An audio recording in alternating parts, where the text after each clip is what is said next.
Chers frères et sœurs bien-aimés du Seigneur, aujourd'hui, vendredi 10 juillet 2020, le Seigneur nous fait la grâce de participer à la 3e séance des séminaires de la vie dans l'esprit organisée par la communauté Colonne de Feu de Nairobi, qui se veut un lieu de rencontre personnelle avec le Seigneur, où nous réapprenons les vérités de la foi chrétienne, surtout la connaissance approfondie du Seigneur, tout en faisant l'expérience de la découverte de nous-mêmes par l'œuvre de l'Esprit Saint. Bien-aimés du Seigneur, qu'il vous souvienne que nos rencontres ont débuté avec le développement des thèmes. Le premier, Dieu le Père même, où nous avons vu comment l'amour miséricordieux de Dieu le Père est profond et agissant dans chacune de nos vies, dans la vie de chrétiens que nous sommes. Et le second thème est intitulé « Jésus est mon sauveur ». Le deuxième vendredi, et il n'y a pas d'autre sauveur que je puisse chercher ailleurs. Il demeure et est l'unique libérateur de ma vie, celui qui gouverne ma vie, celui qui me donne la grâce d'être, celui qui est tout pour moi. En effet, aujourd'hui, notre enseignement se portera sur le thème « Jésus est le Seigneur de ma vie ». Mais avant de nous introduire dans ce développement, le développement de ce thème, il faut retenir que cet enseignement n'est que la continuité des 2 autres précédents enseignements que nous avons suivis les semaines passées. Car c'est ces enseignements qui nous aident à rentrer en plénitude dans celui-ci, qui n'est que le prolongement des 2 autres, parce que Dieu le Père nous aime. Donc il aime le monde. Et c'est pour cela qu'il a envoyé son Fils unique, Jésus-Christ, pour nous parler de son amour, l'amour de Dieu, comme nous l'enseigne l'Épître aux Hébreux, chapitre 1er, verset 1er. Pour sauver le monde, il a envoyé son Fils. Jésus qui est venu, qui est notre Sauveur. C'est pourquoi, pour être sauvé d'une manière complète, sans détour, de nos peurs, de nos torpeurs, de notre méconnaissance du bien, de tout ce qui nous dérange, toutes nos peines, nous devons nous laisser conduire par notre Sauveur, celui-là même qui s'est sacrifié pour nous donner la vie. Il faut qu'il devienne non seulement le Seigneur de notre vie, à nous, mais surtout le Seigneur de ma vie, à moi, en tant que chrétien engagé, qui veut mieux faire l'expérience du Seigneur pour avoir sa grâce, la grâce de la conversion. C'est-à-dire, me donner à Dieu. Donner ma personne à Dieu pour qu'il devienne le maître de ma vie. Mais comment Jésus peut être le Seigneur de ma vie? Voilà la question que nous allons essayer de répondre dans ce développement. Alors nous sommes appelés à rester très attentifs. Nous verrons les dispositions à prendre et des conditions à remplir pour que le Seigneur devienne vraiment, effectivement, le maître de ma vie. Et nous allons le faire à travers 3 points. La première condition, il s'agira de voir comment laisser le Seigneur prendre le contrôle de ma vie, le guidon de ma vie.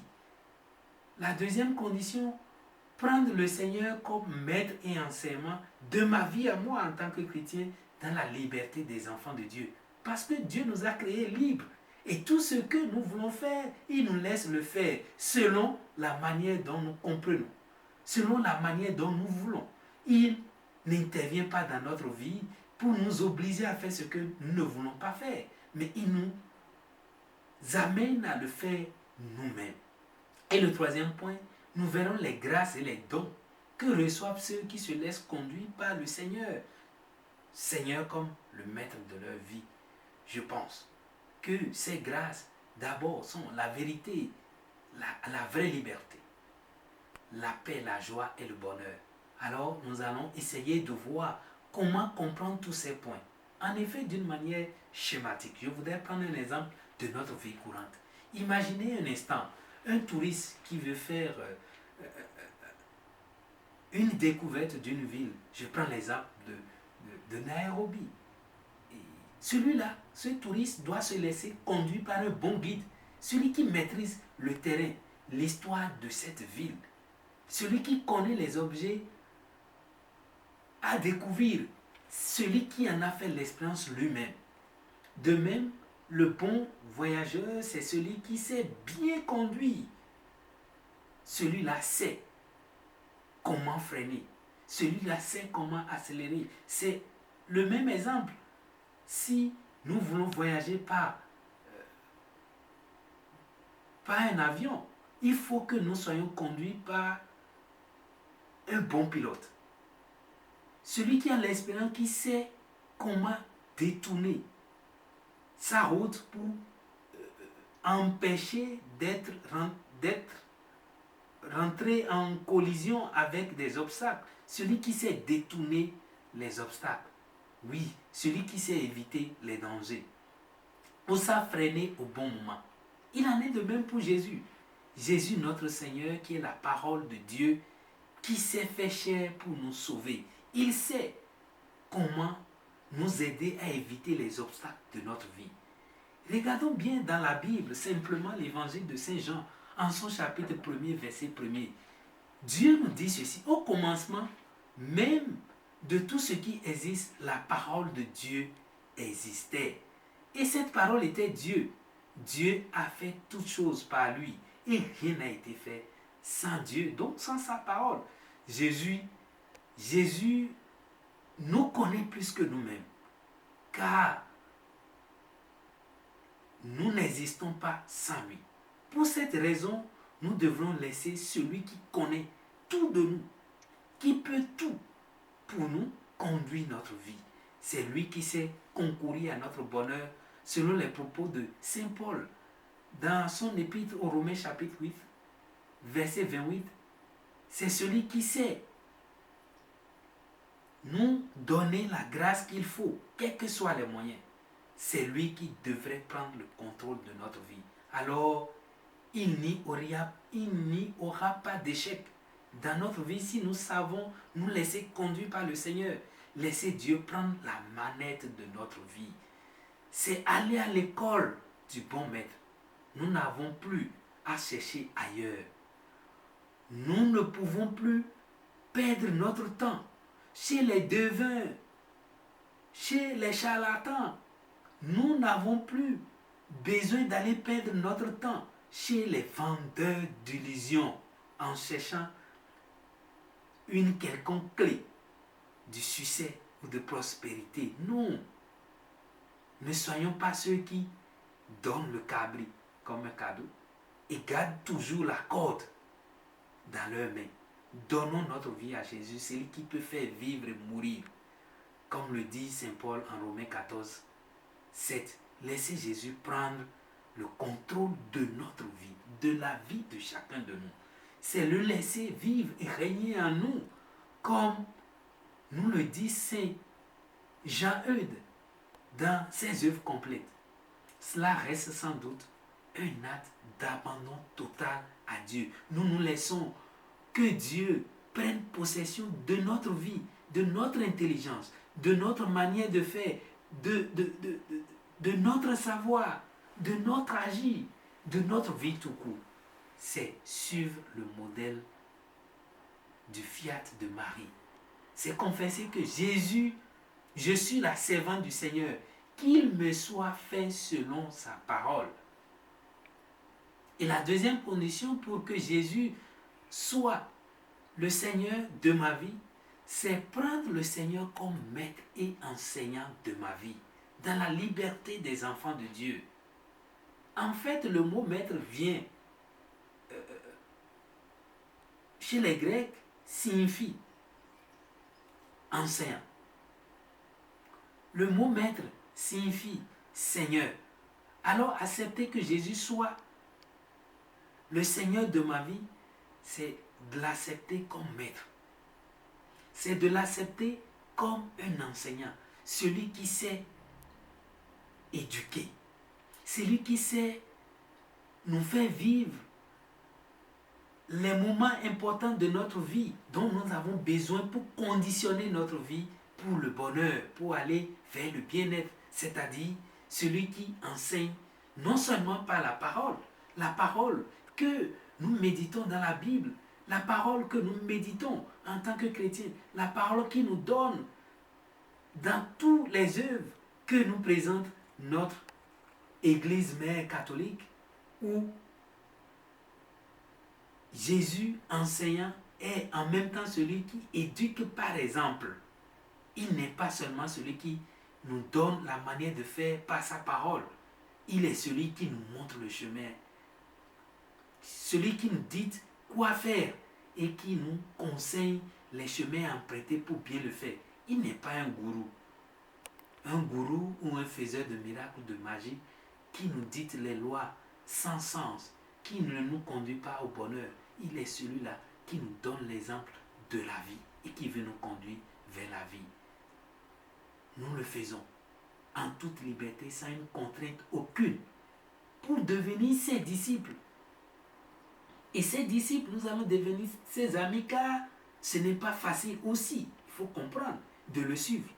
Rappelons-nous du dialogue de Jésus avec ce jeune riche qui demandait à Jésus comment faire pour avoir la vie éternelle, pour entrer dans la vie éternelle.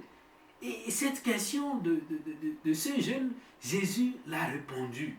Non seulement il lui a conseillé ce qu'il sait faire déjà, suivre les commandements de Dieu, mais il lui dit quelque chose qui lui manquait. Jésus dit quelque chose te manque. Et c'est en cela qu'en ce moment-là, Jésus lui présente ce qu'il a fait, c'est de vendre tout ce qu'il possédait, tous ses biens, pour venir le suivre. Mais ce jeune riche n'a pas pu faire le dépassement de vendre ses biens parce qu'il possède beaucoup de biens. Il s'en allait tout triste, comme nous dit l'évangile de Marc chapitre 10, verset 27. C'est plutôt suivre le maître, ami des disciples, qui nous enseigne comment vivre les conseils évangéliques, à savoir, premier, la pauvreté, le second, la chasteté, et le troisième, l'obéissance, ou encore à vivre les vertus théologales. Il s'agit de la foi, l'espérance et la charité. Jésus est le maître qui nous conseille de ne pas vivre selon la chair et que notre corps soit le temple de Dieu. Il n'est pas question. Il n'est pas question de profaner notre corps par les désirs de sens. En un mot, par des plaisirs mondains. Le prendre comme enseignant, c'est accepter de vivre selon l'amour et surtout la charité envers les voisins. La charité envers tous ceux qui nous entourent, nos collègues de travail, nos amis du quartier, tous ceux qui nous entourent en général. C'est accepter de partager avec lui ou à celui-là qui n'a pas et qui a faim. Celui qui a besoin de notre assistance, celui qui a besoin que nous jetons notre regard miséricordieux vers eux. C'est devenir le servant des autres. Servir comme Jésus l'a fait en lavant le pied de ses disciples. Jésus l'a fait le jeudi saint pour nous montrer que la charité commence par là. Laver les pieds à ceux qui ont les pieds sales, c'est-à-dire ceux que nous voyons qui ont besoin de notre soutien. C'est aussi apprendre à devenir miséricordieux et charitable comme le bon samaritain. Voilà un exemple parfait que Jésus nous donne pour savoir prendre soin de quelqu'un qui a besoin de nous. Dans son évangile, tiré du livre de Matthieu chapitre 10, 25 à 37, ou savoir pardonner comme le Père dans l'évangile sur l'épisode de l'enfant prodigue dans l'évangile de Luc chapitre 15, verset 11 à 32. Enfin, prendre Jésus comme son maître, c'est aussi savoir prier avec confiance et dans l'humilité comme la prière du publicain. Rappelez-vous, le publicain disait dans le temps quand il était parti avec le pharisien, « Oh, Dieu ait pitié de moi, qui suis le pécheur » en Luc 18, versets 9 à 14. et non comme le pharisien qui était imbu de lui-même. Il était tout fier, très égoïste, et présentant tout ce qu'il a pu faire en respectant les lois de Moïse. Mais il est parti sans être pardonné, alors que le publicain est parti et a reçu le pardon de Dieu. C'est aussi savoir crier vers lui, notre maître, quand nous sommes perdus, assaillis par les difficultés de ce monde, la peur, la crainte, manque de confiance, quand nous manquons de travail, quand nous perdons notre travail, quand la maladie prend le dessus, quand les problèmes de notre couple, les problèmes de chômage, les problèmes des enfants nous assaillent, nous sommes appelés à comprendre que la seule personne qui peut nous aider, qui peut être le maître de notre vie, c'est le Seigneur. Nous sommes appelés à le suivre, à suivre ses enseignements, à suivre ses pas. Quand les croix de toutes sortes sont là et nous sommes appelés à les porter. Comme les disciples lors de la tempête en haute mer, Jésus était avec des disciples où ils dormaient tranquillement. Alors, leur barque a commencé par chavirer. Les disciples n'ont pas hésité un instant. Ils sont allés vers le disciple. Et ils ont réveillé le maître en lui disant, Seigneur, Seigneur, sauve-nous, nous allons mourir. Alors Jésus s'est réveillé, il a apaisé la tempête pour leur montrer que la seule personne qui peut parler aux calamités naturelles pour qu'il écoute, qui soumet toutes les principautés de ce monde, c'est lui-même. Il l'a fait pour montrer à ses disciples qu'il est un maître digne de confiance.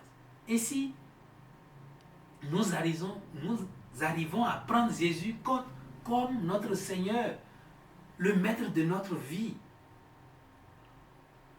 il nous faut des grâces. Il nous donne des grâces. Quelles sont donc les grâces, en troisième point, quelles sont les grâces que Jésus nous procure quand nous le prenons comme maître, quand nous le prenons comme notre Seigneur? Évidemment, pour répondre tout simplement, vous savez, et je voudrais insister que ces grâces sont multiples et variées. Tout d'abord, nous vivrons dans l'assurance et la confiance. Il sera notre berger, car il sait conduire ses brebis qui le connaissent. Ils les conduiront vers les verts pâturages. Nous deviendrons ses amis et non ses serviteurs. Voilà l'une des grâces. Nous deviendrons avec lui un, comme il est un avec le Père. Nous aurons la terre en partage et nous vivrons heureux, comme Jésus nous enseigne dans son serment sur la montagne Sinaï. Nous vivrons désormais sans peur. Nous vivrons désormais sans crainte.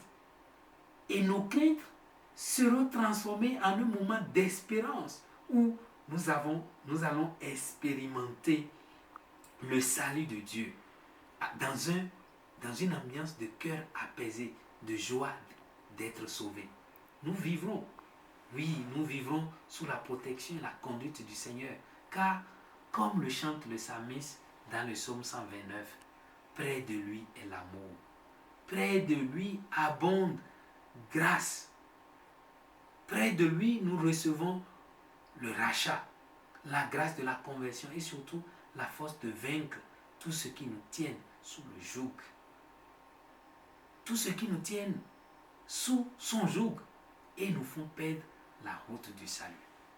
La grâce du Seigneur va nous aider à nous débarrasser de tout ce qui nous empêche d'être heureux. Nous croyons à cela, vraiment, car il nous a dit, venez à moi, vous qui peinez sous le poids du fardeau, et je vous procurerai le repos, c'est-à-dire la victoire sur tout mal, que ça soit mal humain, que ça soit mal social, que ça soit mal spirituel, quels que soient les affres de notre vie, Jésus nous procurera le repos, la victoire sur tout cela. Une fois devenu le Seigneur de notre vie, de ma vie, Jésus nous donnera la vraie liberté qui n'est pas libertinage, la vraie liberté qui libère les enfants de Dieu, la vraie paix et la vraie joie, la joie qui ne finit jamais, la joie qui nous porte, la joie qui nous donne le bonheur. il sera notre lumière.